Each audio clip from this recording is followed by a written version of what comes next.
নমস্কার বন্ধুরা, আমি আবারও ফিরে এসেছি আরেকটি নতুন পর্ব নিয়ে। আজকের এই পর্বে আমি আলোচনা করতে চলেছি নাম জপ মুখে না মনে, কোনটা করবেন, কোনটি সবচেয়ে শ্রেষ্ঠ।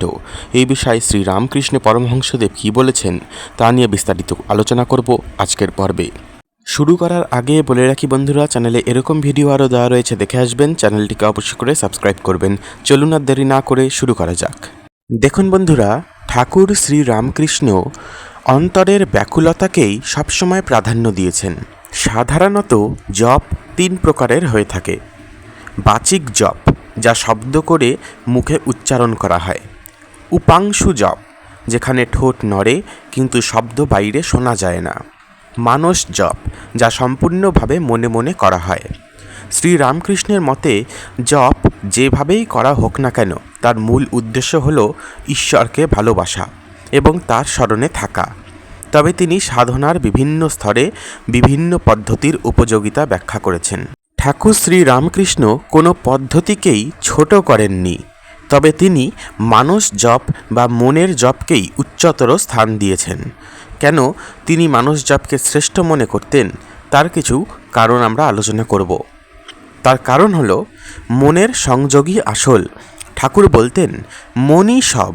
মুখে হরিনাম করছি, কিন্তু মন যদি বাজারের ফর্দ বা সংসারের চিন্তায় থাকে, তবে সেই জপের ফল খুব ধীর। কিন্তু মনে মনে যখন জপ করা হয়, তখন মনকে জোর করে ভগবানের ওপর একাগ্র করতে হয়। তাই মানস জপ মনের একাগ্রতা বাড়াতে সবচেয়ে বেশি সাহায্য করে। দ্বিতীয় কারণ, লোক দেখানো ভাব বর্জন।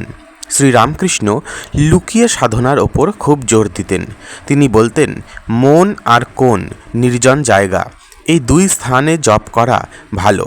মুখে শব্দ করে জপ করলে লোকে জানতে পারে, যা অনেক সময় সূক্ষ্ম অহংকার বা লোক দেখানো ভাব তৈরি করতে পারে। মানস জপ গোপন থাকে, যা সাধকের বিনয় বজায় রাখে। তৃতীয় কারণ, ব্যাকুলতা ও প্রেমের আধিক্য।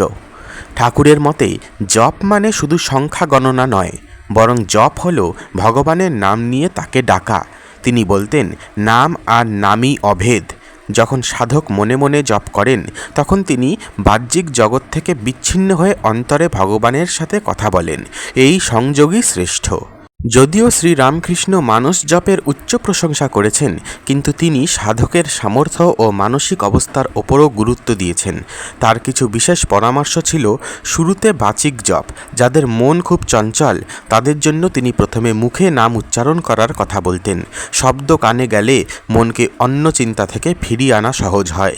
অনবরত স্মরণ, অজপা। ঠাকুরের লক্ষ্য ছিল এমন এক অবস্থা যেখানে মানুষের প্রতি নিঃশ্বাসে নাম চলবে। সেটা একমাত্র মনের জপ বা মানস জপ দিয়েই সম্ভব।